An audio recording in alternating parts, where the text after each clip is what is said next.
who is reimagining how we teach, design, and scale youth-centered experiential learning.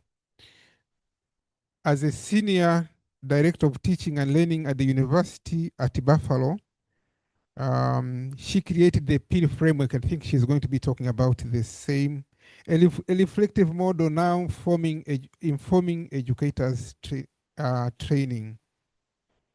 Also, the same is informing educators training, assessment, and curriculum development across global contexts.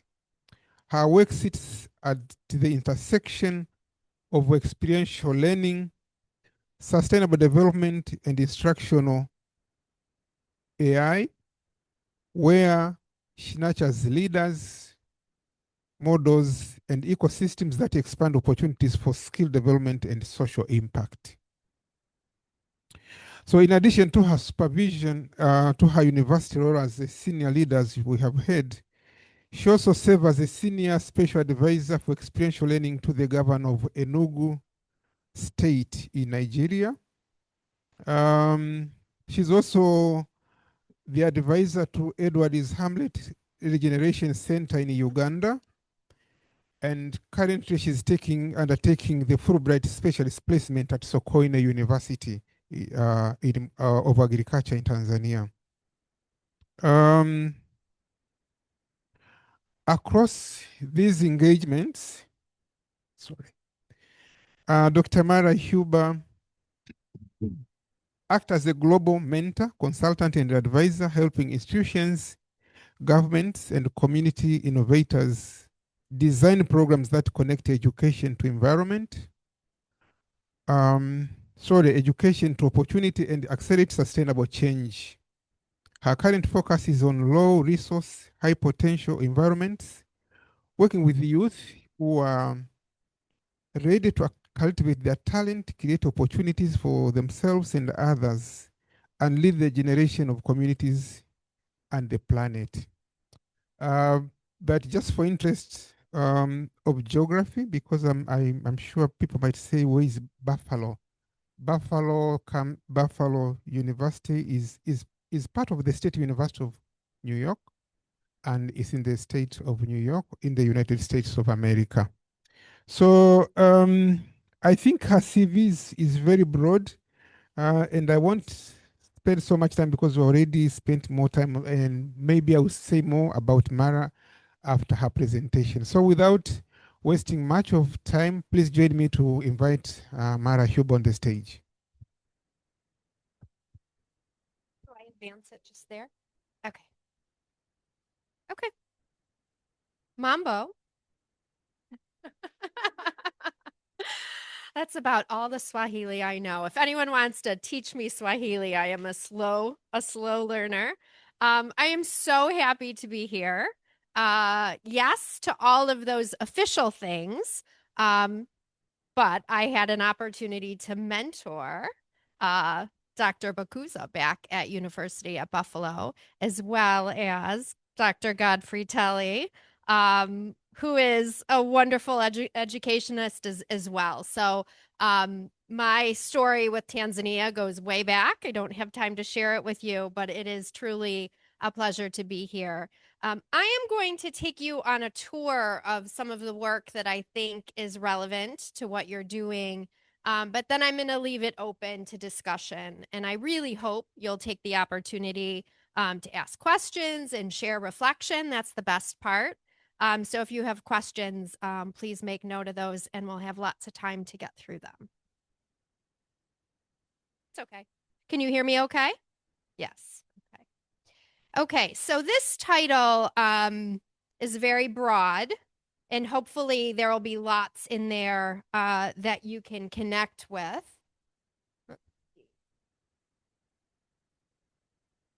Which way do I advance that? You might have to do it. Okay. Okay, so I don't want to spend a lot of time framing this. I want to get to the tools and the model that I want to share. But I want to suggest that there is already so much here to work with. So I used to come and bring students to Tanzania from 2009 to 2019. But coming back now, I'm just so excited to see educationally how much is in place.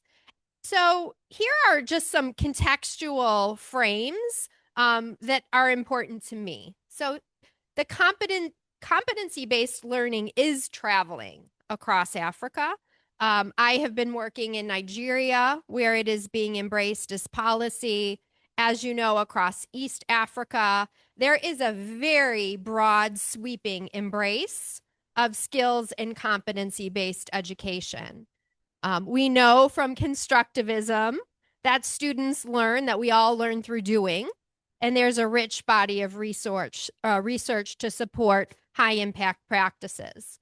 And we know that experiential learning, so learning through doing, reflecting, integrating, is the best way to develop skills and competencies. And we know that project-based learning and problem-based learning are the most powerful version. So I am not going to spend time sharing that research. There's a lot there. We're going to go right to the how, right? Because I think it's pretty conclusive that this is the right move to make.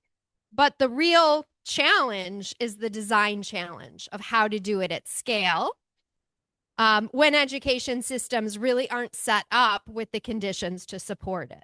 All right. And so for me, one of my big research questions is not whether to do it, but it's how to structure it so that the students produce visible signals that are legible to the system. So as the students, as young people are cultivating capacity, building capacity, how do we help the systems to see that talent and actually translate it into opportunity, right? That's a huge challenge, not just in Tanzania, but much beyond. Please. Okay, so I've broken this into sections to try to move us along. And I'm going to set this up by just clarifying the gap that we need to design from. So please. All right, so the movement is real, as I've said. Here you have the HEAT initiative through World Bank. Over the last 5 years, there's been a lot of curricular reform across institutions to make room for competency-based learning, setting up spaces for assessment. There's decades of research. Funders are aligned, right? We know that degrees are no longer not enough.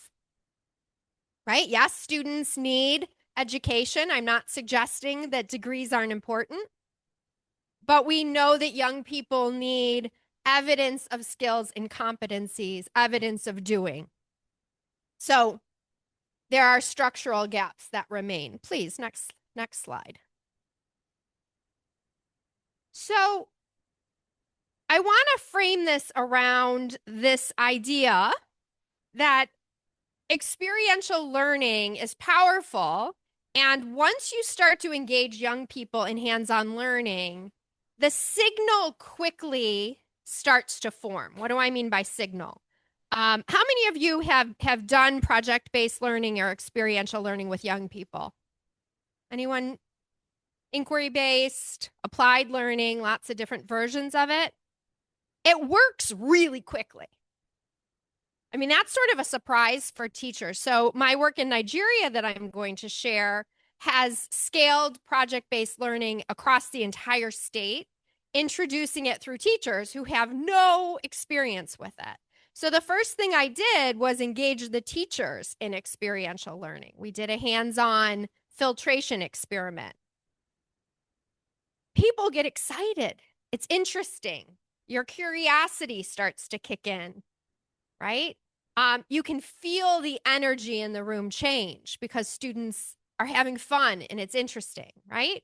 And so the question becomes, if students engage in real experiences, but then they go to the next classroom and it's the same old thing, right? Or their other teachers don't do it, or nobody wants to hear about what they've done and nobody assesses it, that energy fades, right? The signal doesn't travel. And so when we're thinking about competency-based learning and reform, we have to do more than just designing the experiences. Yes, that's important, that we need to build the whole ecosystem so that that signal that gets created can change. So the loop stays open is the way that I think about it.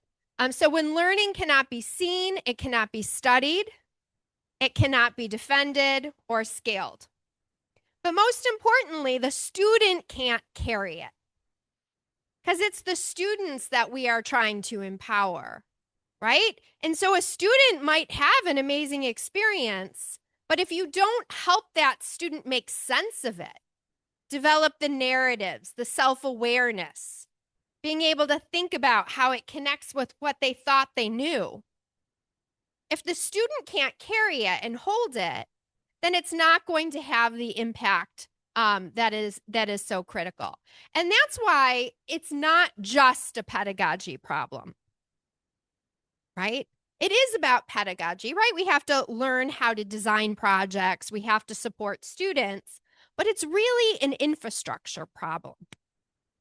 And this is something that I focus heavily on my work because if you're trying to introduce these applied pedagogies within environments that don't have any infrastructure, the teachers haven't had these experiences because they went to school with traditional pedagogy. The assessment systems are all linked to the traditional pedagogy.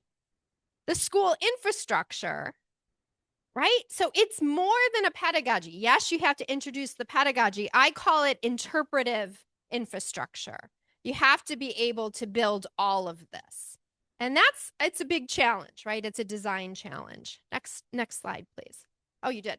Okay, so it's a design imperative. So I want to suggest all of you start thinking of yourselves as design leaders. Because the challenges facing our systems right now, and education being among the most complex, requires design leadership, right? Because we have to find ways to connect these new forms of pedagogy with the structures and the protocols and the procedures. There's a lot of mapping work to be done. All right. So some ideas that I want to share with you, and you can ask me about them later, is that yes, experiential learning works, but not all experiences are equal. They just aren't, right? And so we need to start discerning or developing our discernment between projects that are sort of loaded for impact and projects that are just kind of like, right? There's a lot of room in terms of quality. And we have to practice intentional design so that we set up our experiential lessons and our projects to have as much impact as possible. Yes, impact for the students because we're focused on individual learners. But here's the real opportunity in Tanzania and across Africa is that the students collectively are producing talent that we need to connect to economic and sustainable development. Yes, the youth are a natural resource. They're your greatest natural resource. And youth talent should fuel innovation. Youth talent should solve problems. Only if you create the pathways that connect the talent with the problems and the opportunities. I will ask you a question. Are there enough jobs in Tanzania? No. So you have all of these talented youth who do everything right. They go to school, they get scholarships, they get fellowships, they get education, and there's no way to convert that talent into opportunity, right? I call them threshold youth because they're at the threshold, right? So what I am suggesting is that if we're going to design experiential learning to develop skills and competencies, because that's what your new policy says, that's what funders want, we should set up projects so that they can be high impact for the students, but also start creating those pathways to where innovation is going, to where technology is going. And I call those opportunity zones. Opportunity zones. And guess what? You can use AI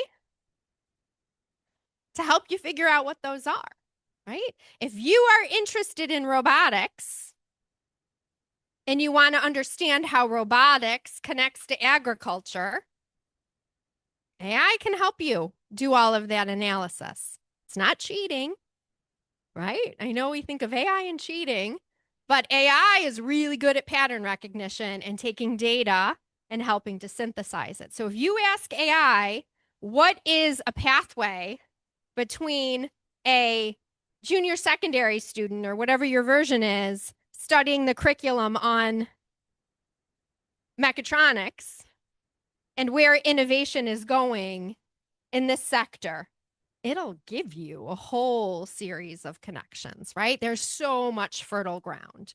And what I want to suggest right now, before I give you examples, is without design, experiential learning is just going to produce activity. But with good design, it's going to give you a change. It's going to give you a mechanism.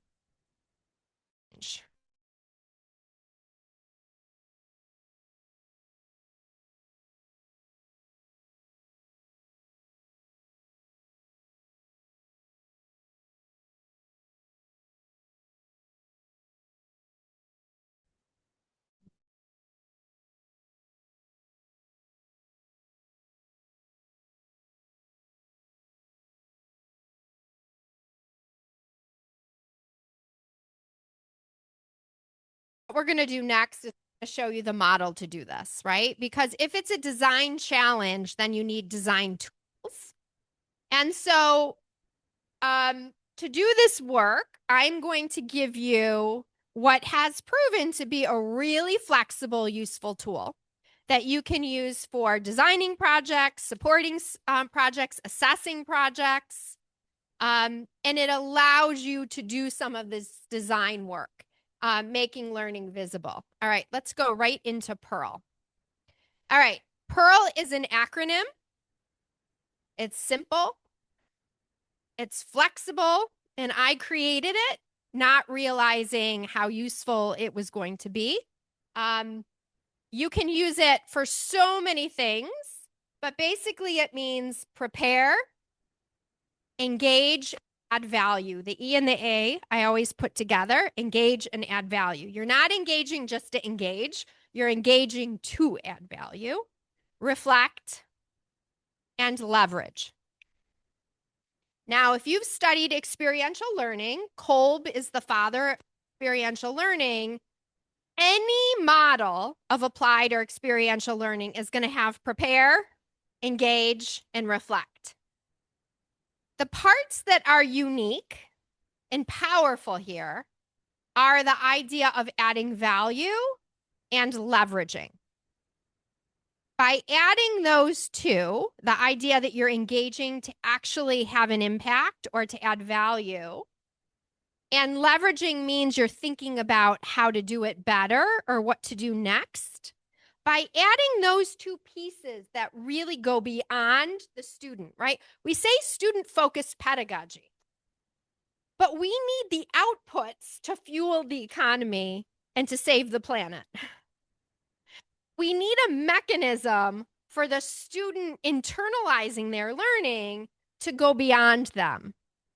And by adding the add value and the leveraging, it creates a current, right? It creates a circuit, if you will, where as the student is engaging and making sense of what's happening, they're thinking about how they can add value and move forward.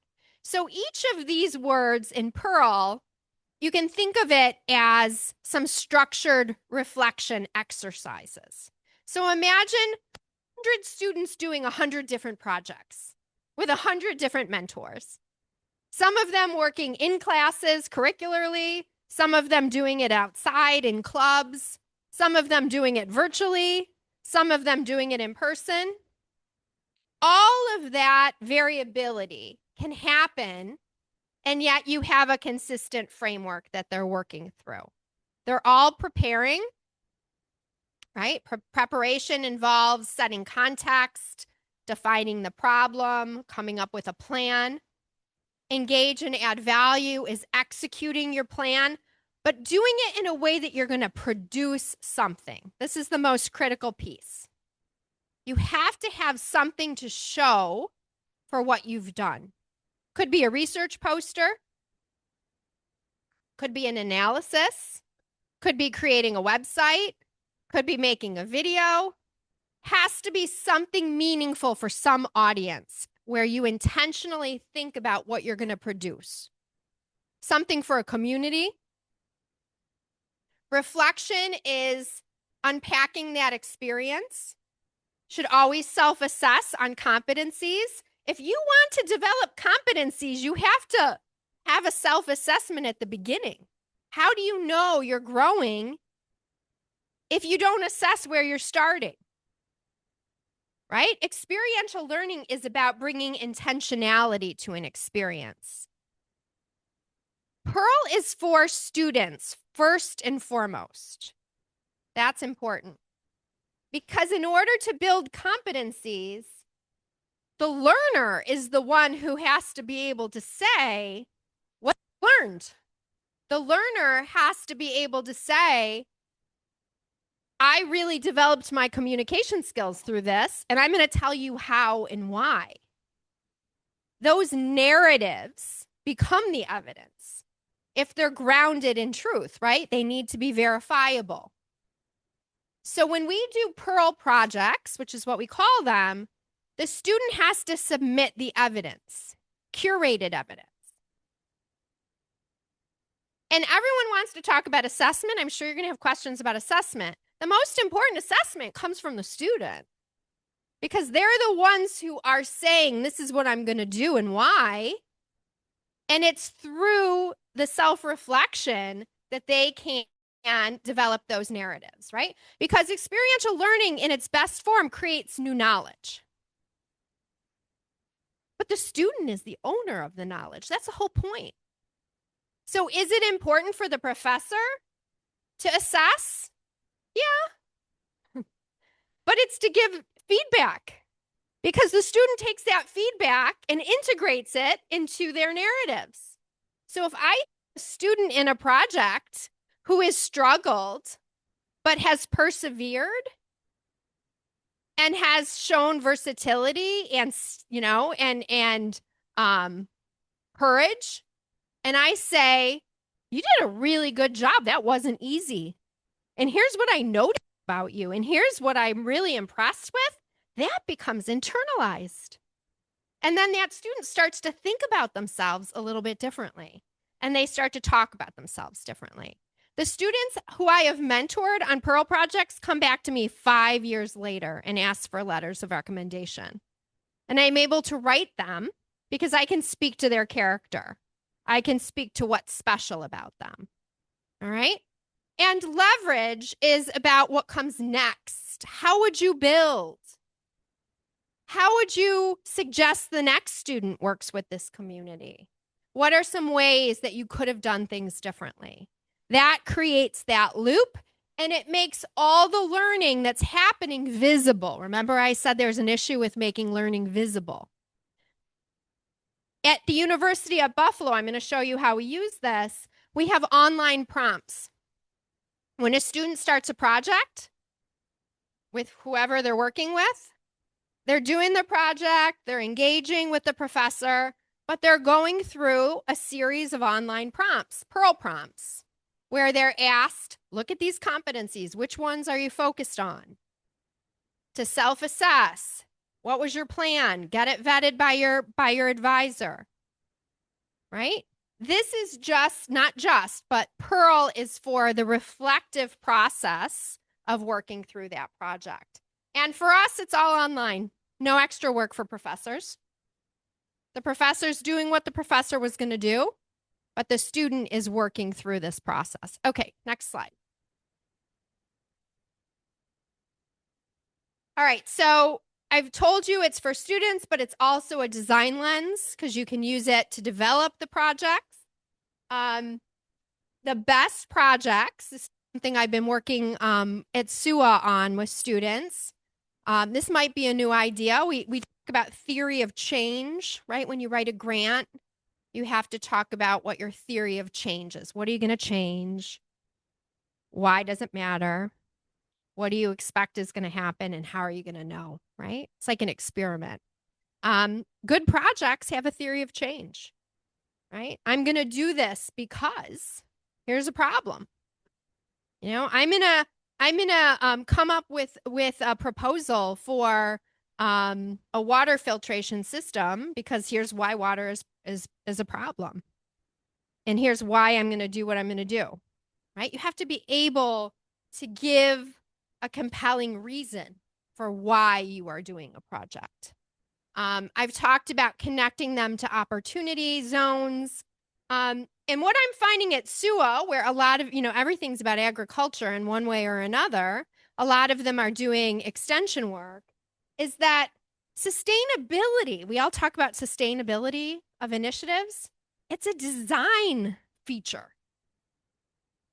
You have to design projects to be sustainable. You don't just try to continue projects once you start them, right? So even that, knowing the difference between good projects and bad projects, is actually a competency. So there's teaching students to ask these questions is a transferable competency. We need people to be able to discern the difference between sustainable projects and projects that aren't. All right, I'm going to give you, I think, 3 examples of how this can be used to make it concrete for you. First, I guess I will just share that the structure stays the same. So Pearl is always about preparation, engage and add value, reflect and leverage, but the content adapts. So you can ask me at the end, we can workshop it, and you could say, how could I do a Pearl project for an art class? And I can help you figure that out. How could you do a Pearl project for this level of curriculum? I'll show you how they're doing it in Nigeria. All of it adapts. And the idea is that you take these tools and you use them in a way that makes sense. What makes sense at Aga Khan is going to be different than SUA, is going to be different than, basic education. It all needs to make sense. But in pre-primary, a student prepares to design a school garden and asks, what does our community need? TVET, what competencies did I develop? Right? Designing a community project. So all of this is different. And the idea is that you have a universal framework. It travels, levels, contexts, and resource environments. Right? Okay. Let's get into the examples. I'm just going to share this because this was the prototype. This is sort of where this all started. Next slide. UB, we call it UB, is a major public research university. So we're the biggest, most comprehensive research university in our state system. Lots of opportunities at UB, right? Our professors already have research opportunities for students. So we weren't trying to create necessarily new projects. Our issue was access. So if you're doing design work, you have to start by doing an analysis of where the opportunities are and where the gaps are, right? That's how you do design work. So for us, the challenge was really access and navigation. There were lots of opportunities, but students didn't know how to navigate and access them. So for us, we wanted to build an infrastructure around what was already happening. Right? You don't want to start new when you don't have to. You want to build from where the resources and opportunities are. And so we created a model called the Experiential Learning Network Model. And I will share a PDF of the book that talks about the model, so you all have that as a resource. Next slide. So at UB, and I can give you the link to check this out, it's still in existence, we have a project portal. So any student who goes to our university can go to this portal, it's just a web page, and see about 350 projects at any time. Professors list projects, anything that they want to offer to students. And students can browse them. They can look through by discipline, hybrid, in person, credit, non-credit. It's a market of projects, right? To be a project, all it has to do is be mentored, because we know mentoring is important, collaborative, and have some sort of a tangible outcome. Why do we only have 3 rules? Because we want it to be open and flexible and interesting, right? If you want to fuel creativity, don't have a million rules, especially if this is not your core material that you're going to be tested with your standard assessments. You want to open this up and make it interesting and dynamic, right? And as I said, we wanted to accommodate existing offerings. If you're starting something new, build on what's already there. Find the teachers who are already doing some version of experiential learning. Create your system so that you could build off of what you already have. You can showcase the people who are already doing it, right? And we wanted to make the invisible visible. So before, let's say a student found a research opportunity, they'd be working with the professor and we'd have no idea how it was going. We couldn't speak to what they were learning. We couldn't measure change. So we wanted to make all of that visible. So we introduced the Pearl modules, which were just online facilitation. We focused on helping students develop their self-awareness of their own growth. That's what we were focused on, right? And we let the mentors do what they do best. We didn't ask too much of the faculty, because you know what happens when you ask too much of people? Where does their energy go? Right? They come up with reasons why they can't do it. That's where it goes. Or they say they're doing it and they don't do it, right? And I didn't want to fight that battle. So we let the faculty just give the slightest touch because it was still valuable. And the rest, we let the students do it. Experiential learning is for students. The biggest problem is the adults, I know we're all adults here, think that they have to control it. They don't. They just have to support it. And you have to create spaces for it. It's a paradigm for young people who actually want to learn and explore, right? And we did something really, really cool, which I encourage you to research. Digital credentials. How many of you know about digital credentials? Raise your hand. How many of you have been on Coursera? Coursera? Coursera, Coursera.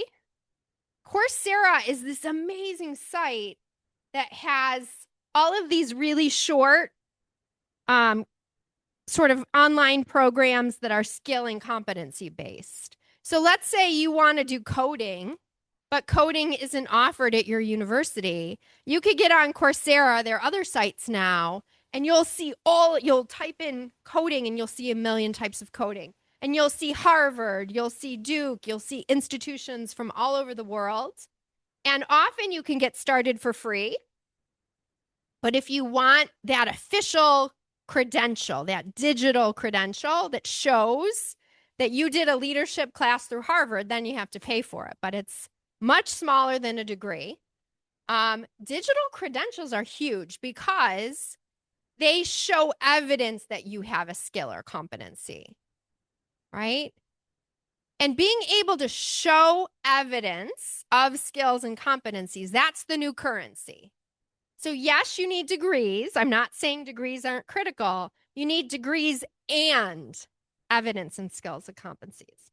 And I want to say something that I feel very strongly about. It is not completely the job of higher education to change all of their programs so that they give students all the skills and competencies they need. Even the best programs, the very best programs, there are still going to be gaps between that degree and the changing opportunities and needs of society. It's happening so quickly with AI and technology. Degrees can't give you everything, right? And you're all different in terms of where you want to take your learning. So it's that space between the degree and the courses and the needs and the opportunities where there needs to be opportunities for the students to take their learning and put it into motion. There's still important work for higher education because they have to support it, they have to help the students access it, and they have to help the students integrate it and align it. So there is work to be done, but it is not up to them alone. So the UB model builds this infrastructure, and because of it, the students navigate it more intentionally. They get more out of their experiences. They're able to talk about them. They're able to share them. And then these digital badges create a feedback loop because as the students are working to earn the badges, we're collecting data. And we can look at that data and look at differences in the students who do the projects and don't do the projects. And we can see differential impacts on retention, success, job mobility. The Pearl badges become trackers so that you can look at impact over time. And that's huge because often assessment is one of the biggest challenges with competency-based learning. And so we started with 90 projects. Faculty were already doing projects, and we said, hey, come on over to our new model, and it has grown. And so that was really the prototype that was built from. I think this is probably the most interesting example for you. For the last 3 years, working in Enugu, Nigeria, Southeast Nigeria, and I serve as senior special advisor to the governor. So this initiative did not start as an education initiative, which is really interesting. It started from a governor who saw education as the pipeline for workforce development and innovation.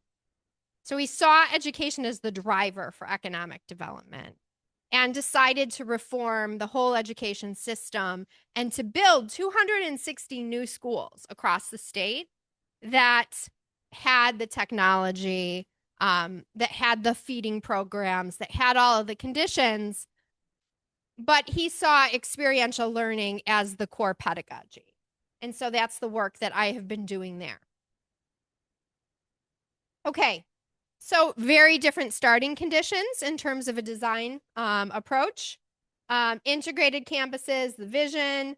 And the challenge for them is they have a national curriculum. You can't just start a curriculum. You have to work with a national curriculum. So they wanted to translate their 25 core competency areas, or their curriculum rather, into experiential learning within a low resource context. So the question is, how do you do this quickly? Because in Nigeria, they want everything done really quickly. Next slide. So here's how we did it. We used Pearl, but I worked with the Commissioner for Education and we developed something called CASE. Again, super easy. Collaboration, achievement and adding value. S is for skill development, and experience evidence of engagement. CASE, super easy. So what we did is we used what they call the scheme of work, which is their core curriculum, and we translated it into case-aligned lessons, right? But one thing that's really cool is they used AI to do it. So essentially, they have sort of an AI tool built on their statewide education portal. And the teacher types in their grade level and their content area, and it helps translate it into projects. And I'll show you how they do it. Next slide.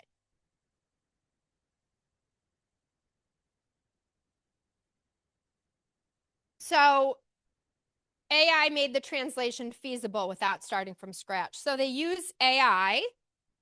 Case and per is built into their system. Their system is just trained on it, right? You could train an AI just by uploading my book and saying, this is the model I want to use. What would an example of a Perl project be for this grade level? You could do the same thing, right? It's not as technical as it sounds. In the model that they use, and in my model, when you read my book, what I do is I ground projects in the Sustainable Development Goals. Sustainable Development Goals are really useful as educational frames. There's a lot out there. And then we have the students work on local issues and challenges. So you take conceptual ideas, connect them to the SDGs, and you give local examples and opportunities for students to solve problems. That's the core model. And the AI does that translation. So if you're teaching, something on, using sensors or using some sort of computer-based system, and you use this model, a teacher ended up doing a project on security. How could you use the Internet of Things to make your school safe now that you have all this technology in here? And the students did a project on that. How would you do a water project on your local water source? Do you think your local water source is clean? How would we know? Right? So it's creating those projects. AI is not replacing teacher judgment. Nothing scary happening. It's helping to do that scaffolding work, the translation work. Right? Translating the curriculum into this model. So the curriculum stays, the pedagogy transforms. Next slide. So one more piece of this that I think is really relevant for Tanzania and that I've been writing a lot about is, in addition to the pedagogy piece and the assessment piece and all the work in the schools, we've created something called the Center for Educational Leadership and Innovation. And this is the institutional mechanism that holds it together. So this is for the leaders in the room and the future leaders and the systems thinkers, right? You can introduce the pedagogy, but you need to activate it. Remember I said the best projects are ones that connect to real opportunities? Well, you need to connect to the real opportunities, and education systems aren't really set up to do that. They're usually really separate from economic development, from partnership development.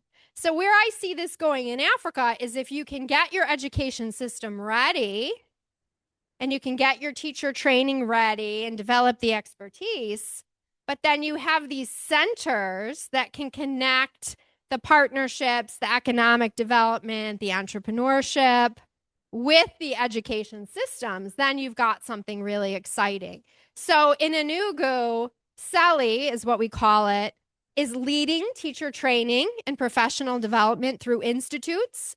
So we put out tests to find the best teachers who are the most excited and ready for this new pedagogy. And we bring them to 3-day institutes, right? And we make them champions, we make them mentors, we make them researchers, and they're helping to step it out. We launch innovation challenges. So if you have a big company in Tanzania that's doing renewable energy, we can work with them to create a renewable energy challenge. And we can put that challenge out to all the colleges and say, we're looking for the best ideas in creating batteries with longer lives, right? Or new approaches to the challenges around energy. And then we push out those challenges to get the students excited, to get the mentors working with the students. And we connect all of it to strategic priorities, agriculture, commerce, infrastructure. And the idea is you're creating a pipeline from basic education to tertiary and vocational sectors. The governor has now made experiential learning mandatory for any state-funded school, from basic education to TVET to senior secondary to higher education. Crazy. Is it being done well? Like, It's so bold and so huge and audacious, but he's doing it. And the reason he's doing it is because he sees how quickly young people are transformed. And once you see it's possible, why would you not do it? Right? And that is the spirit, really, of what's happening. Okay. All right. So I put his name up here because if you're looking for speakers or you're looking to hear from the person who's doing it, I am an advisor. I come in and help. I love to design. I love to create, but I can't own this, right? It's not my work.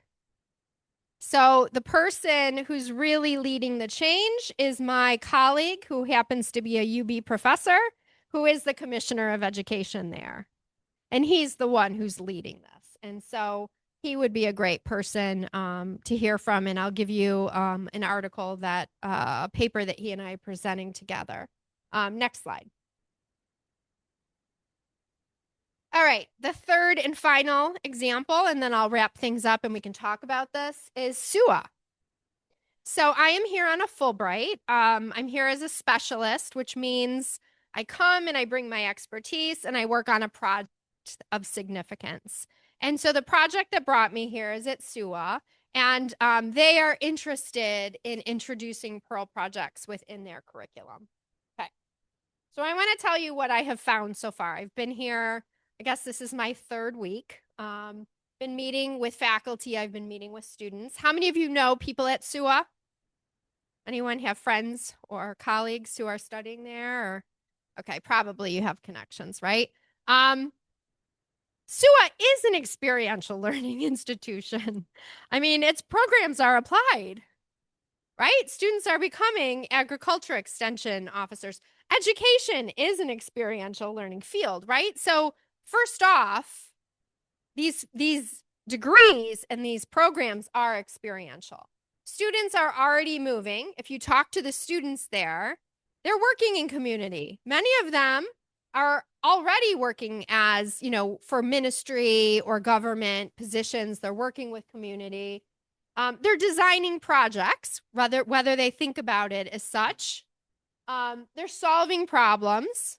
Many are contributing their own time and money to helping community. But there's really no formal structure for recognition.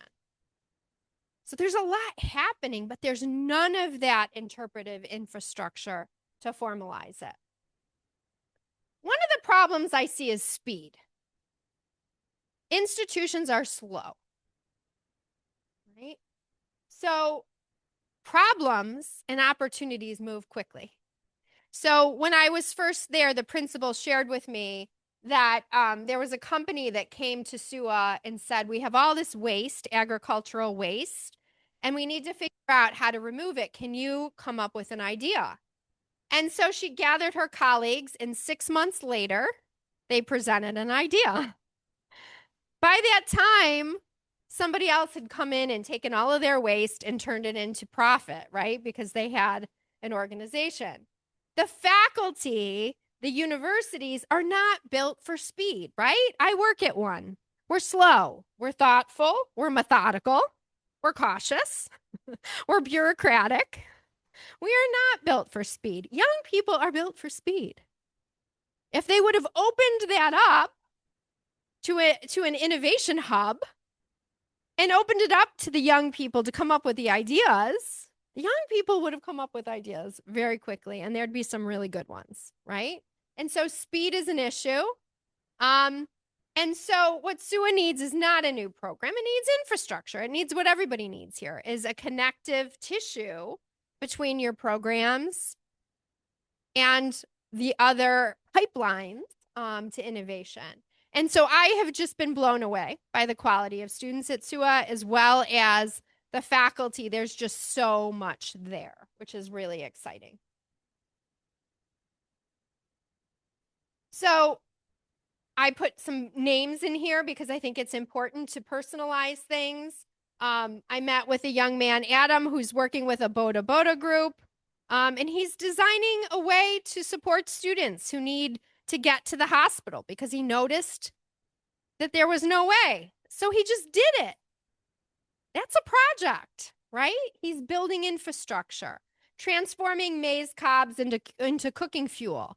If you ask the students, what do you want to do when you're done with your degree? They have visions, right? They have their ideas, what they want to do. Those are projects. Assessing real impact of small grant programs. That's a research project. And then another untapped potential are alumni. You have alumni all over the world doing really amazing things. They could help frame projects, see industries going. They could help mentor projects. They can help fund projects because some of them are making a lot of money, right? So starting to see where your resources are, and then how do you create the infrastructure to connect those? And these are not exceptional cases. There are so many. All right. As education people, one of the great things about Pearl and Pearl projects is curricular versatility. Curricular versatility. You can create projects in courses. You can create them outside of courses. You can do them in clubs, right? We found that at universities, it is helpful to give credit because students prioritize it. Students have to, you have limited time. And so you need to make sure that it's seen as important enough to do it.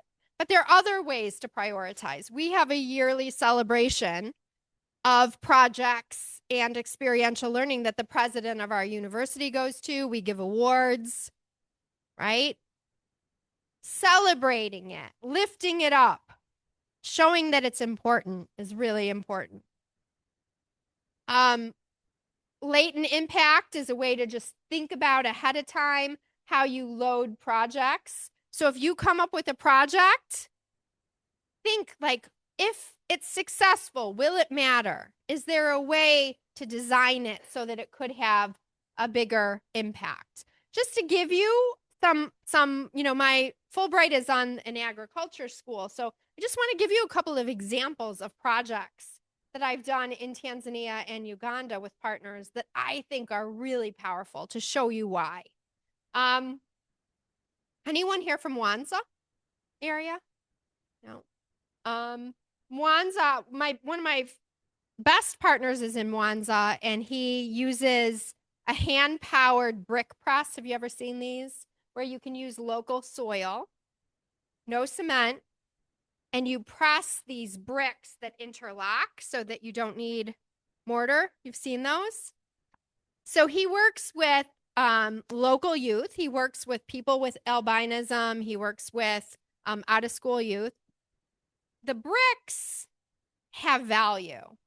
So you can sell the bricks, make money for the community, but he uses the bricks to make water tanks and eco latrines because latrines are an issue in these rural communities. So he has this low-tech solution that can generate revenue to vulnerable communities. It can help the environment because they're not practicing open defecation or pit latrines, which cause problems. And he can use them to empower communities. That's a high impact practice. Biochar is another one, turning plant waste into cooking fuel so that you deal with deforestation and issues with women. So if you can think of projects that have multiple impacts, you can set them up to be as powerful as possible. So, the big idea that I'm pitching to SUA, you're the first to hear about it because I haven't submitted it yet, is a student hub where students bring ideas and partners bring opportunities. How cool would that be? How many of you would apply for a project maybe if there were opportunities for you to come up with ideas? Yeah, that would be so cool, right? And you could compete. And if your idea was really great, it could be funded. Or you could get connected with mentors. That would be so exciting. Or you could bring an idea based on a problem or an idea that you have. And then signature projects from faculty, because faculty have great ideas there. Soil health turns out to be something that many are interested in, but they're interested in it from different lenses. So one professor is interested in food security. Other is interested in, the actual physical makeup of the soil. Someone's interested in bio fertilizers. And guess what? SUA has model farms and all this land that the students can use to cultivate. So letting the faculty create some of these signature projects that can drive funding is important. But giving the students the mechanisms to get started so that they don't have to wait is important too. And a little money goes a long way. At University of Buffalo, students can find projects, but they can also apply for funds. They have to write a mini grant. They get experience writing grants, and the funding doesn't go directly to them. The funding goes to the faculty mentor, so they benefit too. So again, there are ways to design these systems. I talked about CELI. I talked about ELN. This is going to be the end, and then we'll talk. Keep going to the next slide. So I gave you 3 examples. They all have different starting points.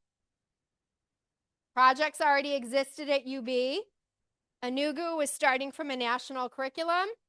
And SUA, I think, is starting from the fact that the students are already doing great engagement, right? Pearl wraps around the projects at UB. AI plus Pearl and CASE transforms the curriculum into projects. And at SUA, my hope is that Pearl can give it some structure so that the students can get some visibility around what they're doing, right? And the results look a little bit different depending on what it is you're trying to do. So it looks different wherever you think about you. I've talked a little about what CELI does. And I think it's important, again, at the systems level. I really think these forums of innovation challenges, pitch events, residencies that generate momentum and attract stakeholders, connecting all of this with strategic investments and priorities, I think is really critical. Yeah, from a systems level. I think maybe one more slide. So I wanted to end by bringing this back to the scholarship of teaching and learning. SOTL, I know that you have SOTL here. SOTL has something, so there's something called International SOTL, and they have something called the Grand Challenges, which I really like. There are 5 of them. And they're big challenges for teaching and learning. So how do we develop critical thinking and creative thinkers? That's a big challenge, right? That cuts across a lot of the work that we all do. Engaged learners. That's a big question, right? Engagement is a student variable, right? Like you have to how do you know students are engaged? How do you measure it? How do you support it? And then the complex processes of learning, right? I'm a cognitive psychologist, and we know that learning is not just intellectual, it's emotional, it's your identity, it's your experience. So how do we do all of that? These are really big questions. And so when you have complex interconnected questions or problems, you need really elegant solutions that can cut across a lot of that complexity. And so what I leave you with is really what Pearl offers, or what I offer to you through Pearl, is that design it deliberately, right? If you're going to engage students in projects, design them with intention. Name competencies as they appear. Do not just test them. That's silly. Know what competencies you're trying to cultivate and share that with the learner. Have them talk about it. Have them reflect it. It's how they experience the competency and are able to build narratives around it. And build the reflective structures that make the story the learner can tell. Have them practice reflecting and talking about their experience. The more you allow them to share it and you support it, the more meaningful it's going to be. When the teacher becomes an engaged learner, developing their own practice, the students will follow. When you get excited, your students will get excited. If you build from something you care about, they will care, and then they can figure out what they care about. You can actually lend your student your care space, right? And then help them figure out what they care about. When the system notices and responds, teachers follow.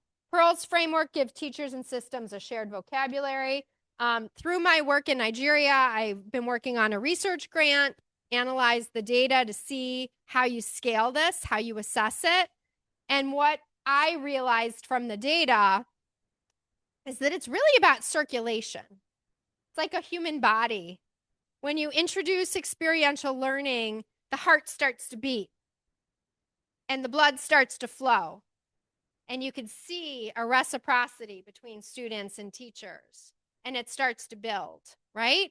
And so the challenge then becomes one of circulation, right? How do you build the learning environment to support that and continue to build? So I'm closing with just some questions. These are not questions that we have to discuss, but I think they're important. How does reflective capacity develop across different educational levels and cultural contexts? At the heart of this reflective practice is one of the most critical pieces that we're developing. And we're developing it within contexts that haven't prioritized reflection necessarily. And now I know your university does, but I'm talking more broadly. What does the teacher's interpretive role look like in under-resourced environments? Right? Looking for talent, expecting talent in diverse forms, cultivating it, helping students reflect on their own talent, and the pathways that are still emerging. That's a lot of work, right? What does that look like? How do we measure latent impact of projects? How do we start thinking about the collective talent and how to channel it? And when engagement is a system variable, how do we study and strengthen the system, not just the student? We need system thinkers here. People who can design connections between systems that haven't connected before and build from what exists towards what is possible. That's what we need. And what does it look like when an institution becomes capable of receiving and sustaining what students are producing? Big questions, right? They're not questions for one institution or one leader.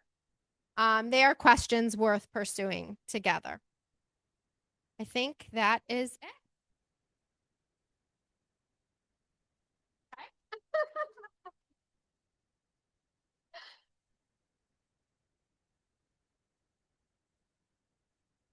Wow, just another round of applause, please. Thank you. I think when you asked it, how did you do about time, I should say this was quite okay. You did very well, because you could have spoken and spoken, but with the interest of time. But I think you can see there's a lot of broad ideas about this. Thank you so much, Yuan. have a seat. I think just take a minute to sit down and let's reflect into what we heard about the presentation. I think there's so much that has been covered from this presentation, and I want to believe we will invite you another time probably to come, if not physically, then if, virtually, so that we can. I'm sure there'll be a lot of questions which you may not be able to answer today within the time that we have. But do you have any questions to Mara?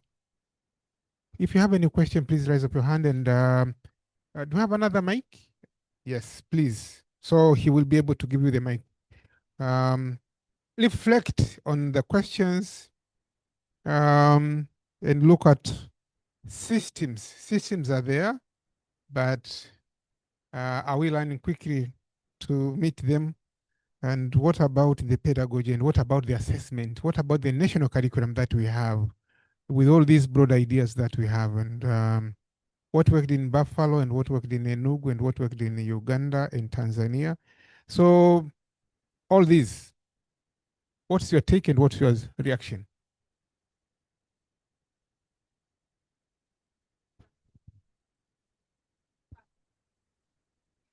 Something that maybe made you think. I would appreciate hearing that as well. So you don't have to have a well-formed question.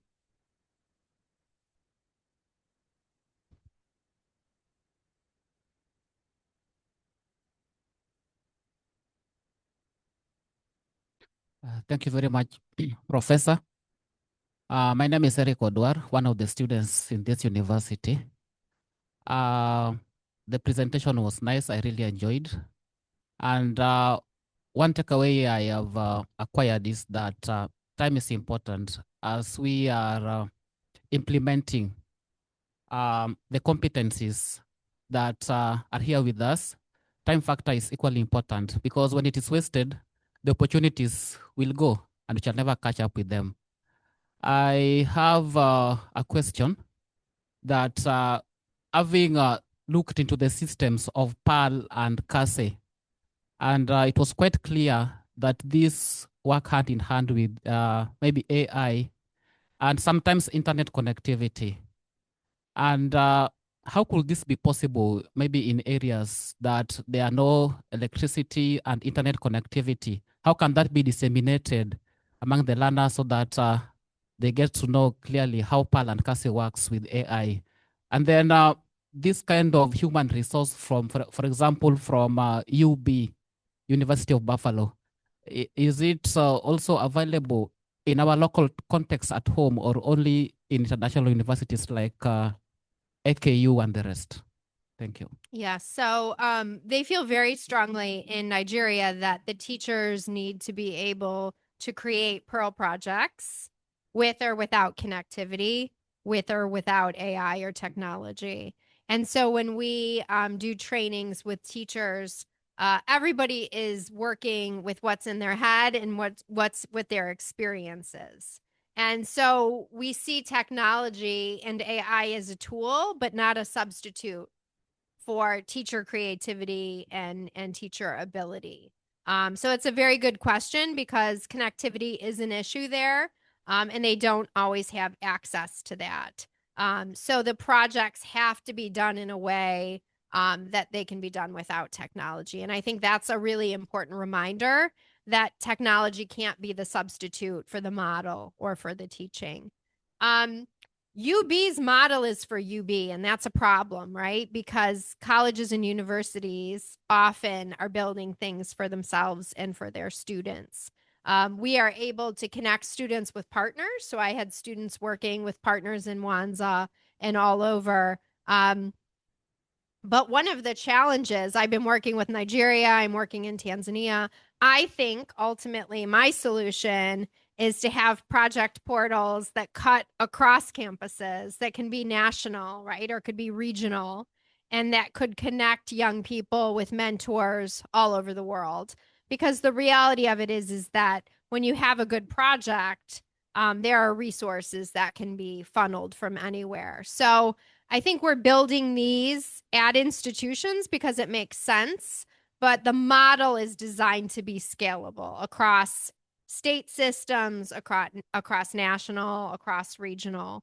And I think that's really where you're going to see the power. Because, for example, I have partners in Uganda, Kenya, Tanzania, and they're all working around Lake Victoria. And there are projects that look a little bit different in each place, but that difference is really interesting. And we have survey tools where we could have students go out in the field and share climate data. And so having the diversity of locations becomes really powerful. So that's where I think this is going to go way beyond individual institutions, but we're just getting started. Other questions or comments? Yes, here.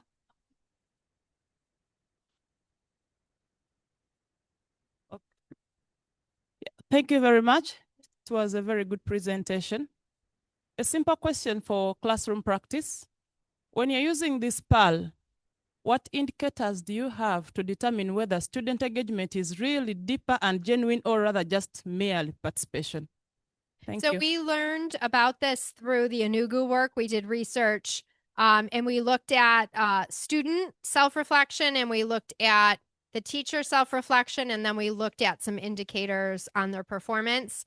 And the teachers gave us the metrics such as students paying attention, the questions that they're asking, their behavior, the vocabulary that they're using.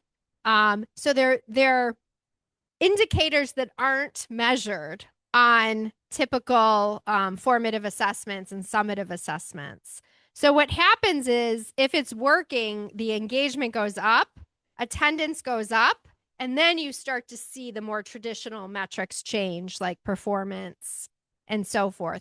But you need assessments that are going to change that because you're not going to see changes in state assessments right away. So it would be very easy to implement it and be like, oh, it's not working because their grades haven't changed. So you need to introduce some ways to start observing, and you need the teachers to become more sensitive to the changes in engagement. And then you need the principals and the infrastructure to support the teachers in caring about those things. So what you start to see first is behavior, attitude, attendance. You see changes at home. And those are the things that happen first, but you have to look for them. Mm-hmm.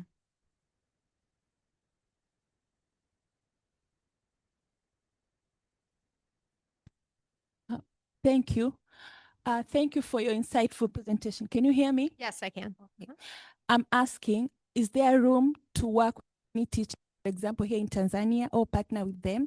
I'm a school teacher here in Tanzania, I work in Manyara, and I've been interested to work with you. Oh, that's so wonderful to hear that you'd be interested. I think we need to build in the mechanisms to do that. Part of me coming is to look at institutional opportunities for partnerships and for collaboration. So I think if this resonates with you, it's important to communicate that to your leadership, right? Because more and more it's experiential learning. And what's happening in the United States, not to be a troublemaker, is that student demand is changing institutions.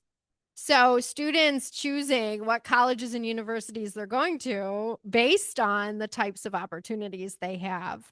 So it is a change of culture. I'm not suggesting that it's that easy, but I think one of the reasons that I was invited is to share this and explore opportunities for collaboration. It looks different in different places where it's introduced, but you are, you're renowned for your programs, and the work that happens here is really outstanding. So hopefully there will be opportunities. But, I wrote the name of the Commissioner of Education. I could give you the name of 10 of the pioneer teachers who are doing this. And those are the people that you really should be talking to, right? They are phenomenal. I helped introduce this, but it is the teachers who have translated it and made it their own. So they're really the ones that you should be talking to. And I would be happy to just connect you with them because they're that outstanding.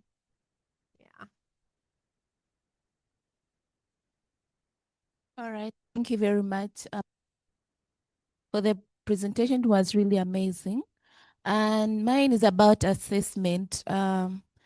According to what my fellow asked about PAL, I wanted to understand how is its assessment, because as far as I understand, the experiential learning, there is reflection and then the application.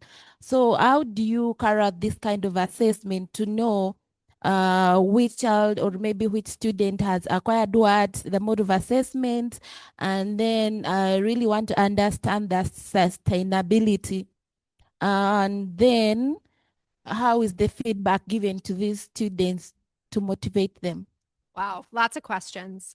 So how you assess goes back to the design, right? Like if you're doing this as an opportunity for students to connect with career pathways, then you don't really have to assess that much, right? Because you're really doing it for the student and you want the assessment to help the student showcase what they've done with employers. So if you're developing digital badges or some sort, I should stand up, or some sort of showcase, maybe you want to invite the employers to see your students and you want to showcase the students, right? Not really about assessment, but you want to help them make their projects as stellar as possible. So it's more formative types of feedback. If you're using experiential learning as core assignments to teach mastery, then you better make sure your assessment is going to measure evidence of mastery. So I have professors work with at my university. So in my role, I can work with any professor and help them set this up, which is exciting. So I have a professor who teaches dental medicine, and she realized that traditional assessments were not really teaching mastery, which they're supposed to get in this course. So she had an idea, maybe if I give them the opportunity to show their reflection in different forms. So she experimented around it. That's what SOTL is about, right? So the assessment has to be designed to get at what you're trying to assess and measure, but more importantly, what you're trying to cultivate in the student. And then you have to map it backwards and set up the project expectations. So you just set it up like a rubric. We have rubrics for Pearl assessments, right? Like you have to show this, you have to show that, you have the structure. And you want it evidence-based, so it needs to mean something. So if all Aga Khan students had to show a capstone project by the time they left and they have to pick 3 competencies and show evidence, you would need to rubric it all out, and you'd have to have support, and you'd have to have something meaningful. So assessment can be rigorous, it can be open, it's all design work. I have an old brain, so I've already lost your other questions. So tell me your questions again. What were the other ones?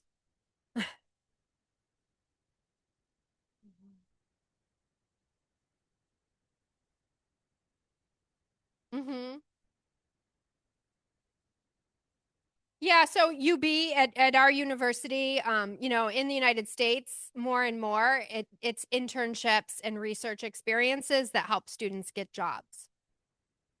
Right? So they show their grades, they show their degree, but then it's those experiences that often lead right to jobs. So internships in the United States are highly competitive. Some are paid, some are not, different conditions. In Enugu, yeah, I mean, the students, you know, and the teachers, I mean, there's a lot of excitement around it. Now we're trying to scale it across the state. So the challenge is to support it and, you know, to keep up with it. Absolutely. Yes.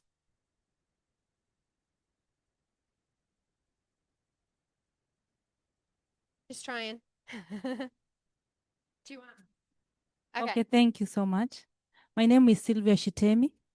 First of all, I want to appreciate for this so much educative presentation we've learned. It is also interesting, just a comment to learn about PAL. Personally, I've learned that term today. And also noting that PAL, how PAL promotes experiential learning through connecting learners to their real life projects and also mentorship, reflections, and competence development. It is something that is very interesting. It is also an interesting part personally to learn that this PAL model can be used in various levels. For example, from pre-primary to university level and without changing its structure.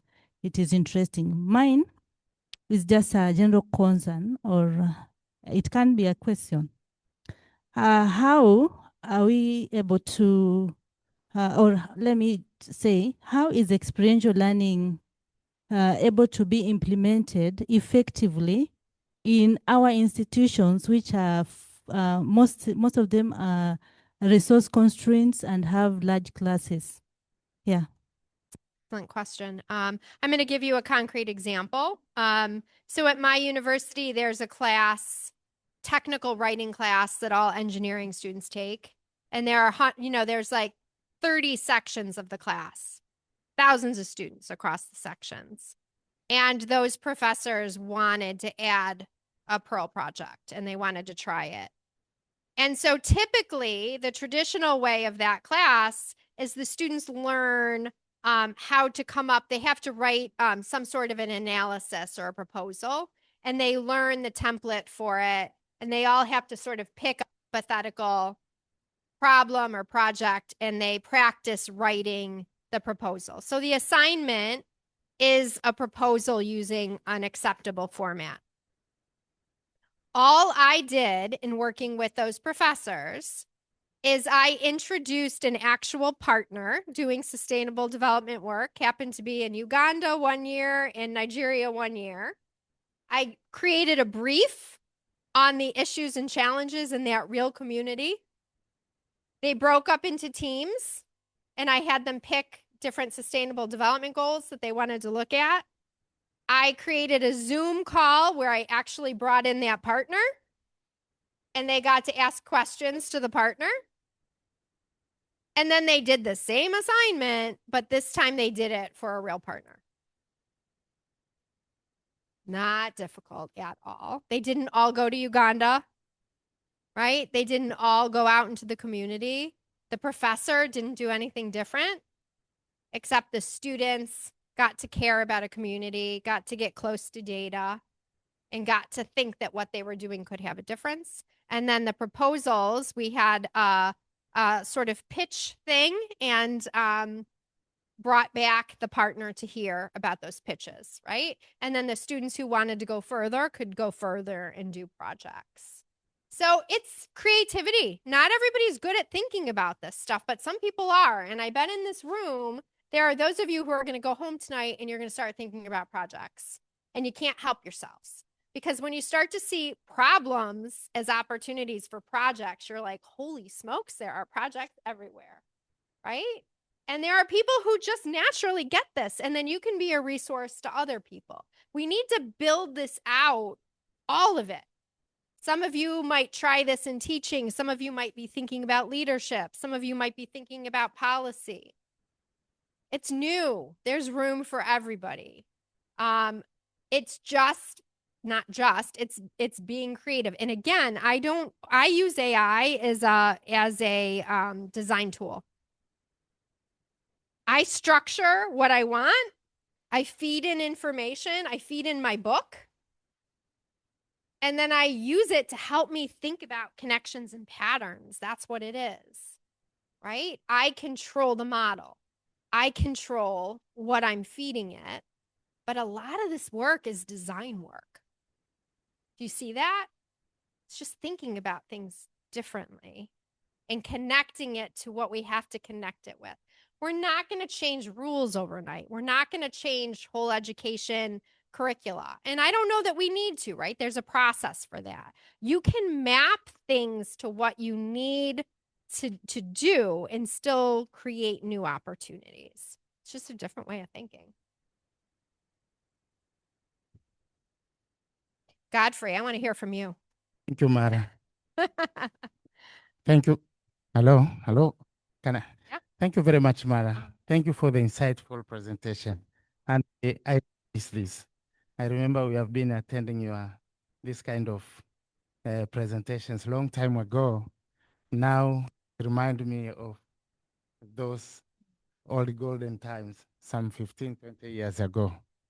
I feel like I need to comment something because experiential learning is like something we really need to follow. It's not something that is a way, but I think it's like the way right now needed for higher learning institutions and education as a whole.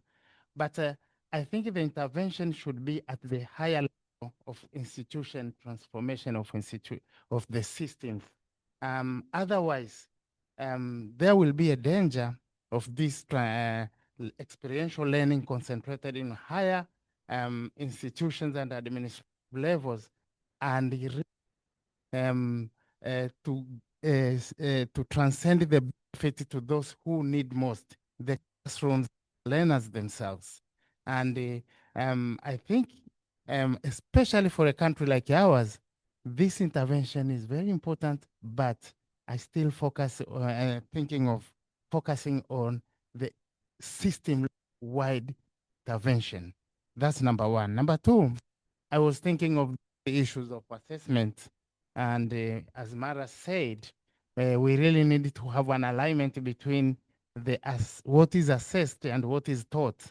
I was in the curriculum reform in Tanzania, and we had this 3 alignment thing: the standard curriculum, the taught curriculum, and the assessed curriculum. If they are not aligned, what teacher is teaching in the classroom, if it's not aligned by the standard curriculum, the document or the project for this matter, the student will learn something which by the end of the day, they will assess on something which they have not learned. So there will be an element between the 3. And I think experiential learning helps us to bridge that gap. You identify the project, teach that project, and then you assess a person based on what you have taught and what is actually in that project. So I think experiential learning is everything right now we need for our progress, especially in learning and the student transformation in classroom. Thank you.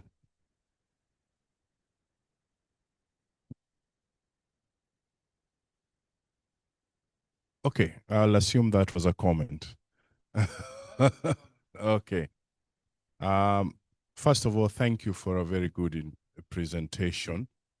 And I want to begin by saying this resonates a lot with what we do here at IED. And let me give an example. In terms of outreach in our projects, we actually have started makerspace hubs across East Africa, Kenya, Uganda, and Tanzania, where we actually decided to focus, yes, on general pedagogy, but more so on developing learning resources for students, but using a design thinking framework.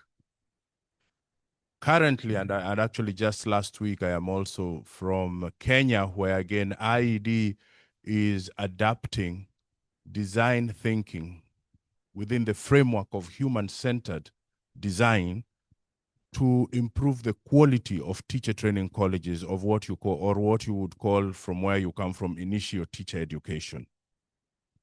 And so that's an area we have been in for quite some years now. As here we had it before as part of our practicum, but that was a little bit redesigned. We are still thinking of how we could bring it up. Now, to the question, I think what I am picking from this and what we could learn from this is the whole issue of infrastructure. Because like one of the students said, sustainability has been a challenge. After the project, we discovered the colleges were still dependent on IED for the human resource and other alternate resources that were needed. And so I really would want you to talk about infrastructure, especially within what began by pointing out low resource, high opportunity areas, because I believe that's it. Here at IED, we are one of the very unique master's program where students go for a practicum. And that practicum has got credit. And I want to think of it as, we can't see, I wish Winston was here. He's the coordinator of that. And within that, we do exactly some of the things that you were talking about. They go to schools or institutions. They try out part of the theory that was learned here. They have to come up with a portfolio. There's a rubric that they have to follow. And of course, they have a faculty member who mentors them through the process. And I'm very interested, this becomes my second question, is how might we integrate PAL into that? Thank you. Yeah, I think I would tackle the second question first, because I think because you already are doing things that are so in the spirit of this. When I do design work, I do minimal design, minimal structure, right? You just want enough infrastructure to support and sustain something and allow you to get as much value out of it as you can. You don't want to add too much structure, right? So what I would do if I was sort of consulting is to learn all about what you said and sort of see where Pearl naturally sort of fits and how you could use it. And you know you're doing it well when it adds value, right? When you see just by adding a little bit, it's going to allow you to do all these other things that you haven't done. So I would love to do that. I can't answer that without sort of doing that mapping work. But I think what you said is so powerful, that sustainability is about capacity building. It's at the core of development, right? And so I think just the act of helping institutions do that design work to figure out their sustainability in a way is just a huge role to play.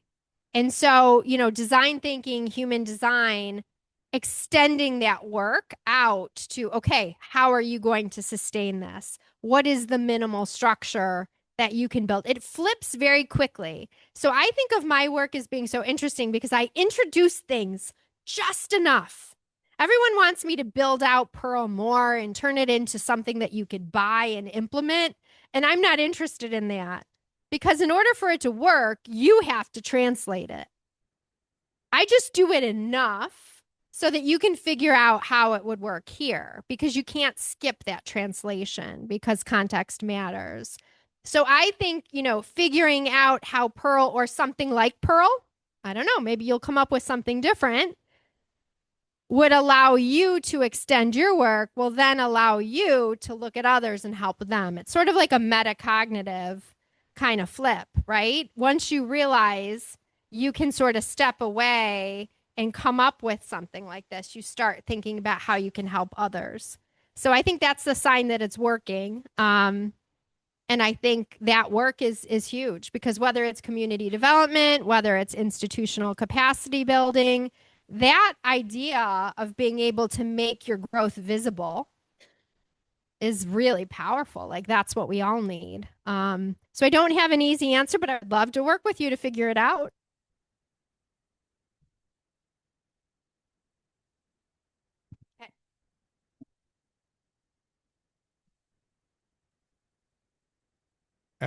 Dr. Ashira was questioning. He was asking his question. So if you still have a question, please let us know before we wrap up. Dr. Mweru? Look, I'm looking at you. You are looking at your notes and you are asking yourself, should I speak or not?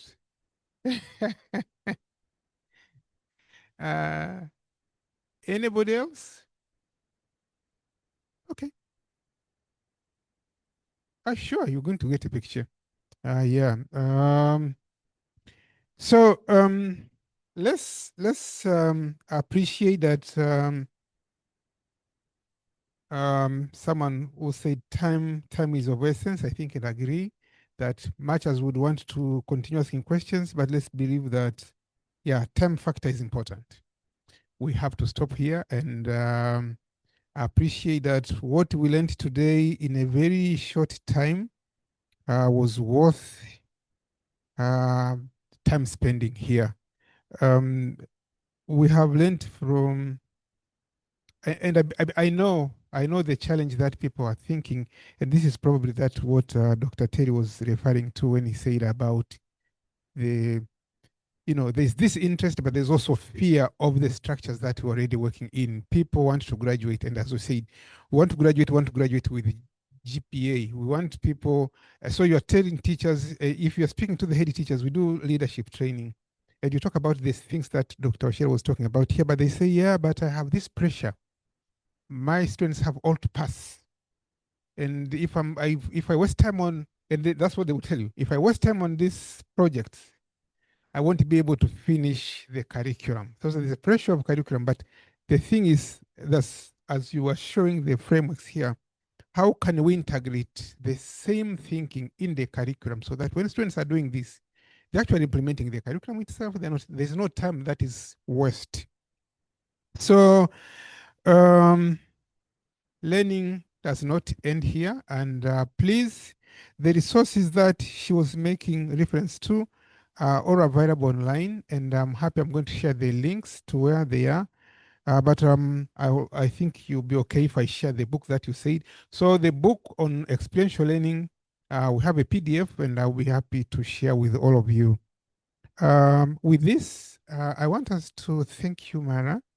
Dr. Washira, if you don't mind, to say thank you to Dr. Mara on behalf of the institution. Sorry for that. All right. Let me begin by saying this has been very enlightening, because in IED, one of the things that we try to think of ourselves as is as producing change agents in our students. We want them to go and ask questions and have the resources from this institution to be able to begin a process of responding to those questions. And I think part of what we do across all the courses, I would argue that our assessments are very much our courses are very much designed towards outcome-based practices. We have got students here, they go for field trips. Like I've said, they do the practicum, they visit schools, but also the way we design our assessments are such that they have to do something in order to demonstrate a mastery of a competence. And therefore what you have been, and also we've got projects. I saw, oh, she's walked out. I saw Lucy here. We've got something called Center for Education and Lifelong Learning, where we also engage, it's an outreach arm. And they also adapt an experiential approach in how they train those teachers. Maybe train is not, they facilitate those, the teachers. So this is very much at the heart of what we do. So we really do thank you. I hope we'll have an opportunity to engage further. I'm especially interested in the aspect of our practicum. And because we've been discussing this, and that has been something that we've not quite put under our thumb in terms of what's the structure that puts all this together. And probably PAL might be it. We could try it out with this particular cohort that later on after the summer holiday, when they come, they'll be going on practicum. So thank you very much. It's been a pleasure. We have we've enjoyed, I think the examples that you gave right from Nigeria and Tanzania, I think are what they show that this actually works across. I like that, Governor. I would really want to, and Nipa is here. Maybe this is somebody we could think of in terms of we have a conference coming, and and I think this is one of the people we should be able to invite to come here. You know, the professor in UB. We could invite them to come here and really talk to us about this during the conference, because the conference really does align with what you've talked about. So let me teach you one more word in Kiswahili. 2 words, asante sana. Thank you very much for being here. And I'm sure both our students and faculty here we can attest to the fact that we've really enjoyed this. Asante. Wow. Thank you so much, our Associate Dean, for teaching and learning. And now I want to invite Dr. Nipael, please, if you don't mind.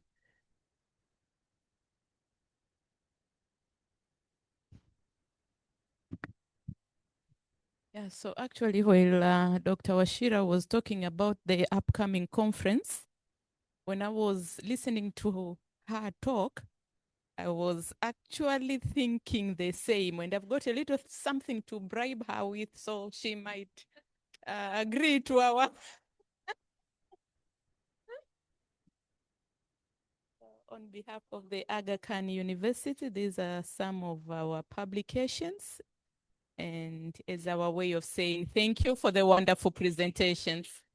Thank you. I think we stand here. This side. Oh,